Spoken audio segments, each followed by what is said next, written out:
Good morning. Good morning.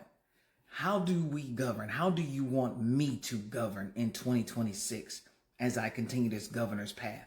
I wanted to start this morning off by explaining a perspective that is very important. I believe you are only as smart as the most uneducated person in the room. This is what I mean by this. I'm reading a passage from Black's Law Dictionary in the preface.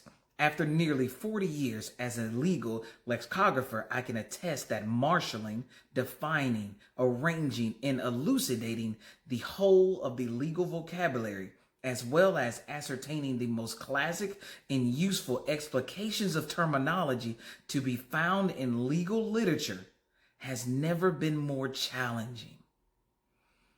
That in itself is what I'm referencing. I can go out and have a conversation and use the term elucidate, which means to make clear. So why didn't you just say to make clear? Because I'm not talking to you. I'm talking to someone who has reached a vernacular or educational prowess as myself. What that means is, as governor, I have to take on data and I have to say, hey, if my state is showing me data and I have in my voting workforce individuals who cannot read at a collegiate level, that's telling me that I need to dial down my conversation.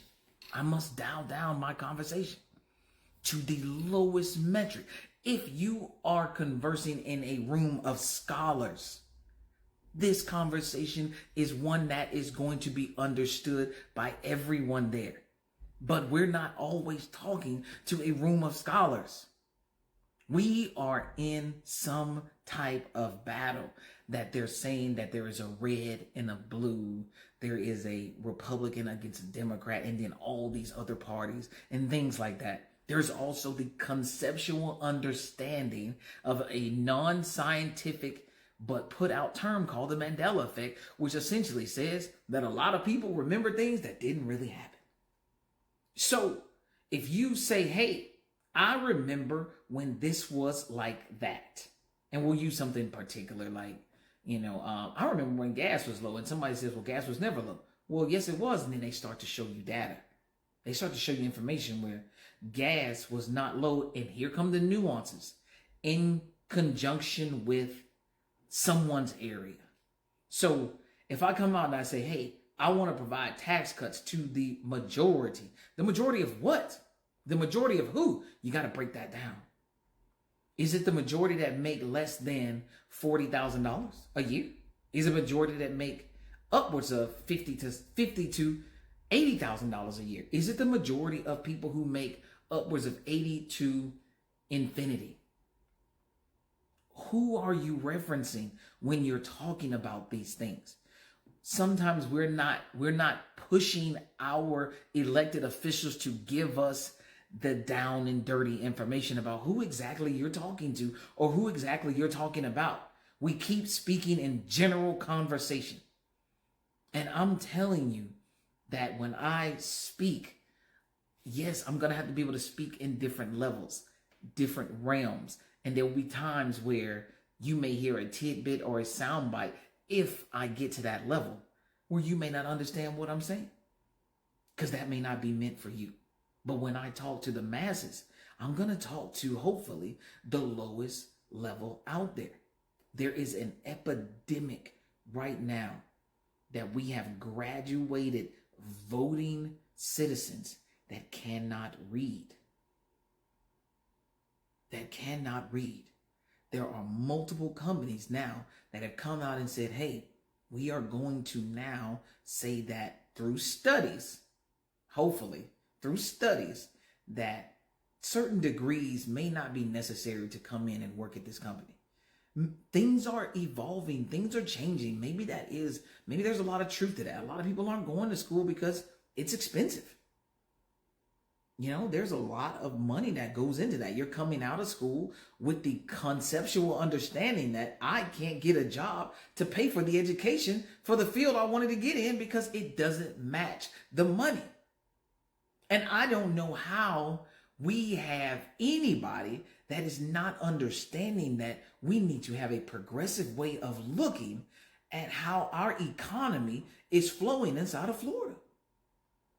What do we want this to look like? I heard a young lady the other day, and this is why I love the fact that TikTok is available, because people are literally asking you to go look and see. You can go and pull up exactly what I just said and verify what I just said.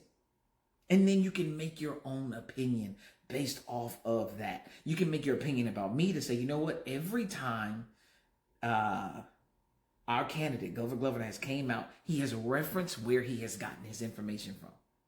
And we went to go look just to make sure that he didn't read something crazy.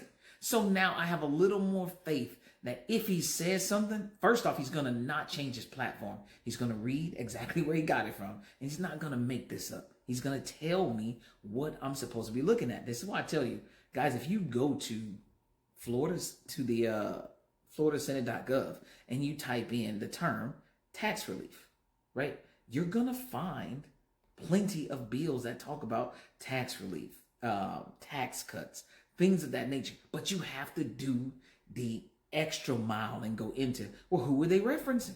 One of them was referencing widows, veteran disability individuals, and blind people. Another one was just saying, hey, here's a tax cut. And they put a large number in there, $2.7 billion.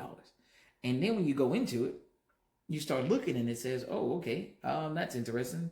You're going to give us the bill is the final tax relief bill in a session that delivered $2.7 billion in broad-based tax savings to families and businesses across the state, with a focus on short-term as well as permanent tax relief on key items utilized by growing families and seniors. House Bill 7063 will be considered for final passage prior to the conclusion of the 2023 legislative session tomorrow.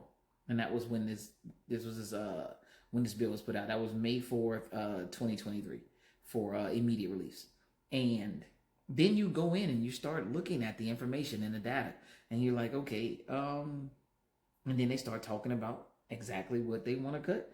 And they, one of the first things they talk about is a short-term based tax holiday, establishing two back-to-school sales tax holidays. And then you think to yourself, okay, back to school sales. Establish a 2-week disaster preparation sales tax holiday. I say all this to simply say, when you run for office, you got to be invested. You got to read, and you got to be ready to tell the people, we're tired. I know you're tired. When I tell you that I'm going to give you a tax cut or a tax relief, you're going to feel it every day, not for 2 weeks.